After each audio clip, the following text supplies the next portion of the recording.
কাউসার 3 বার পাঠ করে সরিষার তেলে ফু দিলে কি হয়? আমি আবার বলছি, সূরাতুল কাউসার 3 বার পাঠ করে সরিষার তেলে ফু দিলে কি হয়? খুবই দামি এবং গুরুত্বপূর্ণ আমলটি আপনি শিখে রাখুন, আপনার কাজে লাগবে।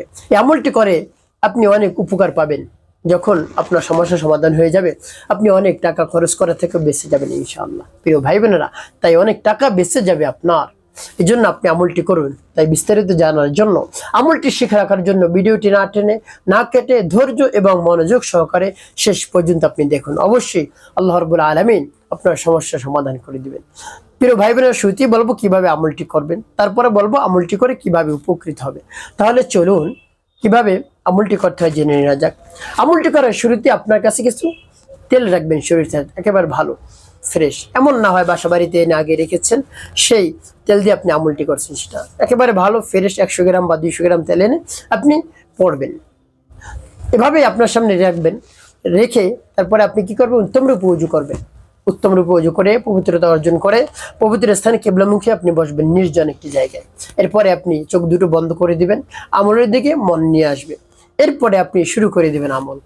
শুরুতেই জীবনের গুনার কথা স্মরণ করে ক্ষমা প্রার্থনা করবেন, হে আল্লাহ, আমার জীবনের সমুদায় গুনাহ খাতাগুলো মাফ করে দিয়ে আপনি আমার অন্তরকে পাক এবং পবিত্র বানিয়ে দিন। এভাবে আল্লাহ রাব্বুল আলামিনের কাছে আপনি বলবেন। তারপরে আপনি কি করবেন, 3 বার দুরূদ শরীফ সাল্লাল্লাহু আলাইহি ওয়াসাল্লাম সাল্লাল্লাহু আলাইহি ওয়াসাল্লাম সাল্লাল্লাহু আলাইহি ওয়াসাল্লাম এভাবে ইস্তিগফার দুরূদ শরীফ পাঠ করা হয়ে গেলে সূরাতুল কাউসার পাঠ করবেন। যখন পাঠ করবেন আল্লাহ রাব্বুল আলামিনের কাছে মনে মনে বলবেন, হে আল্লাহ, আমার আমলকে সময়কে কবুল করুন। আপনার শরণাপন্ন হয়েছে আল্লাহ, আপনার পবিত্র কালামুল্লাহ শরীফের সূরা তেলাওয়াত করতেছি, আমল করতেছি, আপনি আমার আমলকে কবুল করুন। এভাবে বলে তারপরে সূরা পাঠ করবেন। সূরা পাঠ করে তেলে ফু দিয়ে কি করবেন বা কোন উদ্দেশ্যের জন্য তেল পড়তেছেন বলে দিচ্ছি, আগে সূরাটি বলে নিন। আমার দেখার নিয়ম অনুযায়ী সূরাটি পাঠ করবেন। বিসমিল্লাহির রহমানির রহিম, ইন্না আ'তাইনাকাল কাউসার ফাসাল্লি লিরাব্বিকা ওয়ানহার ইন্না শানিআকা হুয়াল আবতার। তবে যখন সূরাতুল কাউসার পাঠ করে যাও সরিষার তেল একটু, তারপর আপনি আবারও পাঠ করবেন, বিসমিল্লাহির রহমানির রহিম, ইন্না আ'তাইনাকাল কাউসার ফাসাল্লি লিরাব্বিকা ওয়ানহার ইন্না শানিআকা হুয়াল আবতার। পাঠ করে সবার একটু, তারপর আপনি মনে দরদ নিয়ে আবার পাঠ করবেন, বিসমিল্লাহির রহমানির রহিম, ইন্না আ'তাইনাকাল কাউসার ফাসাল্লি লিরাব্বিকা ওয়ানহার ইন্না শানিআকা হুয়াল আবতার। পাঠ করে শেষ আবার একটু। প্রিয় ভাই বোনেরা, কতবার এভাবে গুনে গুনে 3 বার পাঠ করে 3টি ফু দিবেন।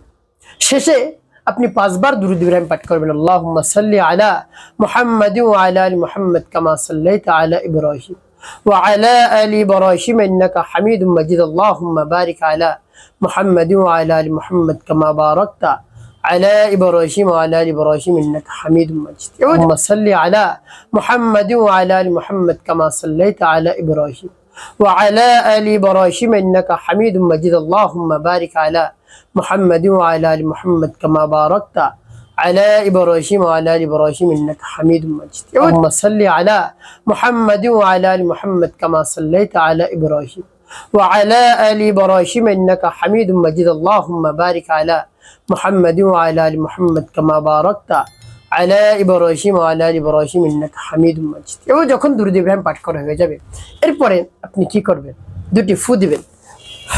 আপনার তেল পড়া শেষ, কি করবেন, এই তেল আপনি মালিশ করবেন। কোন জায়গায় আপনি মালিশ করবেন, কোন উদ্দেশ্যের জন্য তেল বললেন। আপনার যদি কোথাও ব্যথা থাকে, বেদনা থাকে, আপনার যদি শরীরে ব্যথা থাকে, কোমরে ব্যথা, হাতে ব্যথা, পর ঘাড়ে ব্যথা, এরকম ব্যথার কারণে আপনি নড়তে চড়তে পারছেন না, অনেক অর্থ সম্পদ খরচ করেছেন, ঔষধ সেবন করছেন, কিন্তু কোনোভাবেই ভালো হচ্ছে না। কি হচ্ছে আপনি নিজেও বলতে পারছেন না। তো আপনি এই পড়া তেলগুলো মালিশ করুন নিয়ত করে, দেখবেন আল্লাহ রাব্বুল আলামিন আপনার সমস্যার সমাধান করে দিয়েছেন ইনশাআল্লাহ। প্রিয় ভাই বোনেরা, এভাবে যখন আমলটি করা শেষ হয়ে যাবে, আল্লাহ রাব্বুল আলামিনের দরবারে হাত উত্তোলন করবেন, হে আল্লাহ, অনেক অর্থ সম্পদ খরচ করেছি, চেষ্টা করেছি, কাজ হয়নি, আপনার শরণাপন্ন হয়েছে, এই কোরআনের শরণাপন্ন হয়েছে, এই সূরার শরণাপন্ন হয়েছে, আপনি আমার সমস্যা সমাধান করে দিন। এর বরকতে, এই সূরার বরকতে, সূরা কাউসারের বরকতে আমাকে দান করুন, আমাকে সুস্থতা দান করুন। এভাবে বলবেন, রব্বুল আলামিনের কাছে বিশ্বাস নিয়ে অবশ্যই উপকৃত হতে পারবেন। একটি কাজ করতে হবে, সারা যাবে না কখনো, নামাজ সারা যাবে না। মানুষের খেদমতে কল্যাণে কাজ করবেন, মিথ্যে কথা বলা যাবে না, তাহলে আপনার জীবন হবে সুখময় এবং শান্তিপূর্ণ ইনশাআল্লাহ।